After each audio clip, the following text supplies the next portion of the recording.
Hi friends, എല്ലാവർക്കും എൻ്റെ പുതിയ വീഡിയോയിലേക്ക് സ്വാഗതം.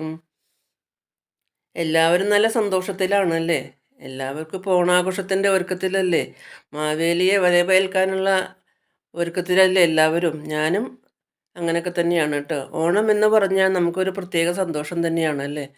കേരളീയർ എവിടെ കിടന്നാലും നമ്മൾ ഏത് രാജ്യത്തായാലും നമ്മൾ ഓണം ആഘോഷിക്കും. എന്തൊക്കെയായാലും നമ്മൾ ഓണം ആഘോഷിക്കും.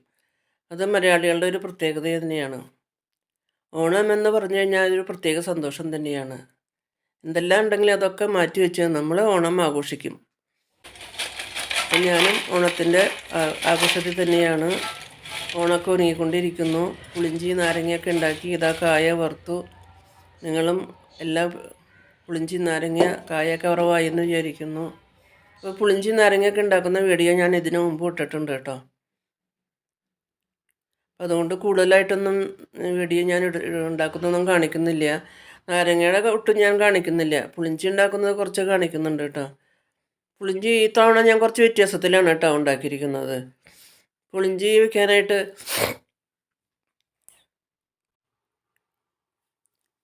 പാത്രം അടുപ്പത്ത് വെച്ച് ചൂടായപ്പോൾ അതിലേക്ക് വെളിച്ചെണ്ണ ഒഴിച്ച് കൊടുത്തു. വെളിച്ചെണ്ണ ചൂടായപ്പോൾ അതിലേക്ക് കടുക്, മുളക്, കരിവേപ്പില എല്ലാം ചേർത്ത് കൊടുത്തു. അതെല്ലാം ഇങ്ങനെ പൊട്ടി വന്നപ്പോൾ അതിലേക്ക് ഇഞ്ചിയും പച്ചമുളകും കറിവേപ്പിലയും കൂടി ഇട്ട് കൊടുത്ത് നല്ലപോലെ ഒന്ന് വഴറ്റിക്കൊണ്ടിരിക്കുകയാണ് കേട്ടോ.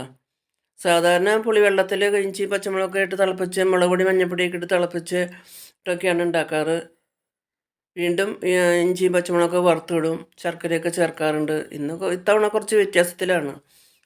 ആദ്യം തന്നെ എല്ലാം വറവ് അങ്ങോട്ട് കഴിച്ചു. അതിന് ശേഷമാണ് മുളക് പൊടി മഞ്ഞൾപ്പൊടി ഉപ്പൊക്കെ ഇട്ട് ഒന്നും കൂടി ജസ്റ്റ് ഒന്ന് വഴറ്റി നമ്മൾ പിഴിഞ്ഞ് വെച്ചിരുന്ന പുളി, വാളൻപുളി സാധാരണ പുളിഞ്ചിക്ക് ഉപയോഗിക്കുന്ന പുളി ഉണ്ടല്ലോ, ആ പുളി പിഴിഞ്ഞ് വെച്ചിട്ടുണ്ടായിരുന്നു. പുളി പിഴിഞ്ഞ് അരിച്ച് വെച്ചിട്ടുണ്ടായിരുന്നു. ആ പുളി ചേർത്ത് കൊടുത്തു കേട്ടോ. ഇഞ്ചിയും പച്ചമുളകും ഒക്കെ വഴണ്ടി വന്നപ്പോൾ അതിലേക്ക് മുളക് പൊടി മഞ്ഞൾപ്പൊടി ഉപ്പ് ആവശ്യത്തിന് ചേർത്ത് കൊടുത്തതിന് ശേഷമാണ് പിഴിഞ്ഞ് വെച്ചിരുന്ന പുളി ചേർത്ത് കൊടുത്തത്. ഇതാ പുളി നല്ലപോലെ ഒന്ന് തിളയ്ക്കാൻ തുടങ്ങിയിട്ടുണ്ട് കേട്ടോ. അപ്പോൾ ജസ്റ്റ് ഒന്ന് കാണിക്കുന്നുള്ളൂ, മുഴുവനൊന്നും കാണിക്കുന്നില്ല. പുളിയൊക്കെ ഒഴിച്ച് കഴിഞ്ഞപ്പോൾ നല്ലപോലെ ഒന്ന് തിളയ്ക്കാൻ തുടങ്ങിയിട്ടുണ്ട്. അപ്പോൾ അതിലേക്ക് നല്ലപോലെ തിളച്ചത് പാകമാവാൻ തുടങ്ങിയപ്പോൾ അതിലേക്ക് ശർക്കരയും കൂടി ചേർത്ത് കൊടുത്തു. ശർക്കര ചീവി വെച്ചിട്ടുണ്ടായിരുന്നു, ശർക്കരയും കൂടി ചേർത്ത് കൊടുത്തു. പാകമായപ്പോൾ പുളിഞ്ചി വാങ്ങി കേട്ടോ. മുഴുവനും കാണിക്കുന്നില്ല കേട്ടോ. അത് പുളിഞ്ചി അങ്ങനെ പാകമാക്കി എടുത്തു. അതിന് ശേഷം എന്താ കായയുടെ കുറവാണ് കേട്ടോ. സാധാരണ ഓണമായ കായൊക്കെ വീട്ടിൽ ഉണ്ടാവാറുണ്ട്. ഇപ്പോൾ കുറച്ച് നാളായിട്ട് കായ വീട്ടിൽ ഇല്ല. വാഴക്കൃഷിയൊന്നും ചെയ്യാറില്ല. അതുകൊണ്ട് കായ മാർക്കറ്റിൽ നിന്ന് വാങ്ങിയതാണ്. നമ്മളിങ്ങനെ മാർക്കറ്റിൽ നിന്ന് വാങ്ങിക്കുന്ന ഉപ്പേരികളൊന്നും നമുക്ക് ഇഷ്ടമല്ല കേട്ടോ. ഞാൻ എപ്പോഴും വീട്ടിൽ തന്നെ ഉണ്ടാക്കുകയുള്ളൂ. കായില്ലെങ്കിലും കായ കടയിൽ നിന്ന് കാശ് കൊടുത്ത് മേടിച്ച് നമ്മൾ വീട്ടിൽ കൊണ്ടുവന്ന് നമ്മൾ കായ ഉറക്കലും ഉപ്പേരിയും ശർക്കര ഉപ്പേരിയൊക്കെ വീട്ടിൽ തന്നെ ഉണ്ടാക്കുകയാണ്. കടയിൽ നിന്ന് വാങ്ങിക്കുന്നത് അത്ര ഇഷ്ടമല്ല. നമ്മളതങ്ങനെ ഓണായിട്ട് ഉണ്ടാക്കി അങ്ങനെ അത് ശീലിച്ചു. നമ്മളുണ്ടാക്കുമ്പോൾ നമുക്കതൊരു സന്തോഷം തന്നെയല്ലേ. ഓണമൊക്കെ ആകുമ്പോൾ പ്രത്യേകിച്ച് വീട്ടിൽ നമ്മൾ കായ വറുക്കുക ഉപ്പേരി വറുക്കുക എത്ര വയ്യെങ്കിലും നമുക്കതൊക്കെ നമ്മൾ വീട്ടിൽ ചെയ്യുമ്പോൾ നമുക്ക് വയ്യെങ്കിലും അതൊരു സന്തോഷം തന്നെയാണ്. അപ്പോൾ അതിൽ നിന്ന് 5-6 കായ ഞാൻ എടുത്തു ശർക്കരപ്പേരി വറുക്കാനായിട്ട് കേട്ടോ. ശർക്കരപ്പേരി വറുക്കാനായിട്ട് 5-6 കായ എടുത്തു. അതിൻ്റെ തൊലിയൊക്കെ കളഞ്ഞ് നല്ലപോലെ കഴുകി മഞ്ഞൾപ്പൊടി ഇട്ട വെള്ളത്തിലാണ് കേട്ടോ നല്ലപോലെ കഴുകി ശർക്കരപ്പേരിക്ക് നുറുക്കണ മാതിരി ഒപ്പം രണ്ടാക്കി നീളത്തിൽ അങ്ങനെ രണ്ടാക്കി ശർക്കരപ്പേരിക്ക് നുറുക്കണ മാതിരി നുറുക്കി വെളിച്ചെണ്ണ ചൂടായപ്പോൾ അതിലേക്കിട്ട് വറുത്തുകൊണ്ടിരിക്കുകയാണ് കേട്ടോ. ഇതിനു മുമ്പ് ഞാൻ ശർക്കരപ്പേരി പല പ്രാവശ്യം കാണിച്ചിട്ടുണ്ട്, കായ നുറുക്കുന്നതൊക്കെ കാണിച്ചിട്ടുണ്ട്. അതുകൊണ്ടാണ് ഇത്തവണ പ്രത്യേകിച്ച് കാണിക്കാഞ്ഞത്. ലോ ഫ്ലെയിമിലാണ് കേട്ടോ വെച്ചിരിക്കുന്നത്. ഹൈ ഫ്ലെയിമിൽ വെച്ചിട്ടുണ്ടെങ്കിൽ കായ പെട്ടെന്ന് വറവായി പോവും. അതുകൊണ്ട് ലോ ഫ്ലെയിമിൽ ഉള്ളൊക്കെ നല്ലപോലെ വേവണ്ടേ. അതുകൊണ്ട് ലോ ഫ്ലെയിമിൽ ഇങ്ങനെ കായ ഇങ്ങനെ നല്ലപോലെ ഇങ്ങനെ വറുത്തെടുക്കണം കേട്ടോ. നല്ലപോലെ വറവായിട്ട് കിട്ടണം ഈ ശർക്കരപ്പേരിയുടെ കായ. പുളിയുറമ്പിൻ്റെ കളറെന്നൊക്കെയാണ് പറയുക. അപ്പോൾ ലോ ഫ്ലെയിമിൽ ഇങ്ങനെ നല്ലപോലെ ഇങ്ങനെ ഇളക്കിക്കൊണ്ടിരിക്കുകയാണ്. അങ്ങനെ കായ മൂത്തപ്പോൾ ഞാനത് അങ്ങോട്ട് വാങ്ങി കേട്ടോ. അത് മുഴുവൻ വാങ്ങുന്നത് ഞാൻ കാണിക്കണമെന്നില്ല. അവസാനമായപ്പോൾ ഞാനതിൻ്റെ പാകമായി വന്നപ്പോൾ ഞാൻ കായൊക്കെ അതിൽ നിന്ന് ഇങ്ങനെ മാറ്റിയിരുന്നു. അതിന് ശേഷം എന്താ കായ വട്ടം വറുക്കാനായിട്ട് ചൂടായ എണ്ണയിലേക്ക് തന്നെ ഞാൻ കായ അങ്ങനെ അരിഞ്ഞിടുകയാണ് കേട്ടോ. മെഷീനിലാണ് കായ അങ്ങനെ അരിഞ്ഞുകൊണ്ടിരിക്കുകയാണ്. കായ വറവാൻ തുടങ്ങിയിട്ടുണ്ട്. അപ്പോൾ അതിലേക്ക് വറവ് ഏതാണ്ട് ആയി വന്നപ്പോൾ അതിലേക്ക് മഞ്ഞൾപ്പൊടിയും ഉപ്പും കലക്കിയ വെള്ളം വെച്ചിട്ടുണ്ടായിരുന്നു. അത് ഒരു സ്പൂൺ ഒഴിച്ച് കൊടുത്തിരുന്നു കേട്ടോ. അതിനുശേഷം കായൊക്കെ നല്ല വറവാറായി. ഇപ്പോൾ ഞാനത്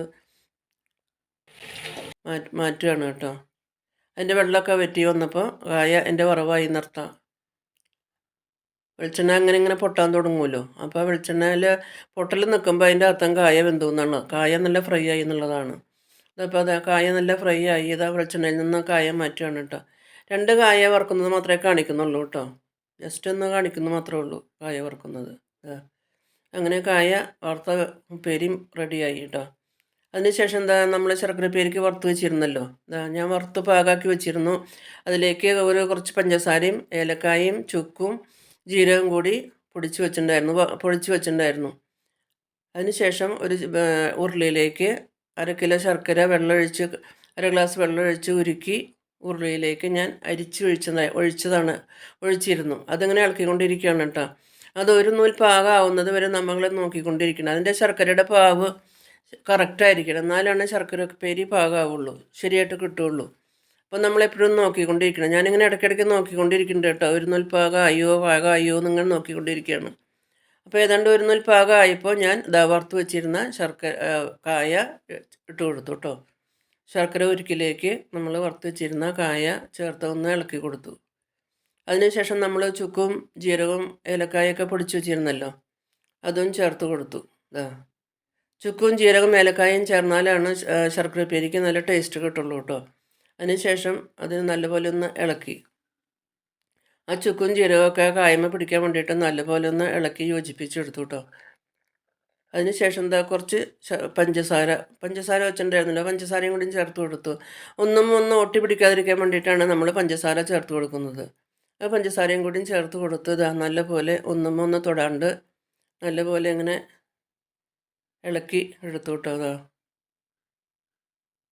ഫ്ലെയിമൊക്കെ ഓഫ് ചെയ്തു കേട്ടോ. നല്ലപോലെ ഇങ്ങനെ ഇളക്കിക്കൊണ്ടിരിക്കുകയാണ്. നല്ല ശർക്കര ഉപ്പേരിയായിട്ട് കിട്ടി കേട്ടോ. നല്ലപോലെ ഇളക്കി പാകമായതിന് ശേഷം അതിലേക്ക് ഒരു ടീസ്പൂൺ നെയ്യും കൂടി ഒഴിച്ചു കൊടുക്കുന്നുണ്ട് കേട്ടോ. നെയ്യും കൂടിയും ചേർത്താലാണ് ശർക്കര ഉപ്പേരിയുടെ ശരിക്കും സ്വാദ് കിട്ടുള്ളൂ. അതിനുശേഷം കുറച്ച് നെയ്യും കൂടിയും ചേർത്ത് കൊടുത്തു. നല്ലപോലെ ഒന്ന് ഇളക്കി യോജിപ്പിച്ച് ഇങ്ങനെ പരത്തിയിട്ടു. അപ്പോൾ ഓണത്തിൻ്റെ വിഭവങ്ങൾ ഒളിഞ്ചി, നാരങ്ങ ഉപ്പേരി, ശർക്കര ഉപ്പേരി എല്ലാം റെഡിയായി കേട്ടോ. അപ്പോൾ എൻ്റെ വീഡിയോ എല്ലാവർക്കും ഇഷ്ടമായെന്ന് വിചാരിക്കുന്നു. ഇഷ്ടമായാൽ ലൈക്ക് ചെയ്യാനും ഷെയർ ചെയ്യാനും കമൻറ്റ്സ് ചെയ്യാനും മറക്കരുത്. ആദ്യമായിട്ട് കാണുന്നവരാണെങ്കിൽ ഒന്ന് സബ്സ്ക്രൈബ് ചെയ്ത് സപ്പോർട്ട് ചെയ്യാനും മറക്കരുത് കേട്ടോ. പുതിയൊരു വീഡിയോ ആയിട്ട് നമുക്ക് വീണ്ടും കാണാം. Thank you for watching.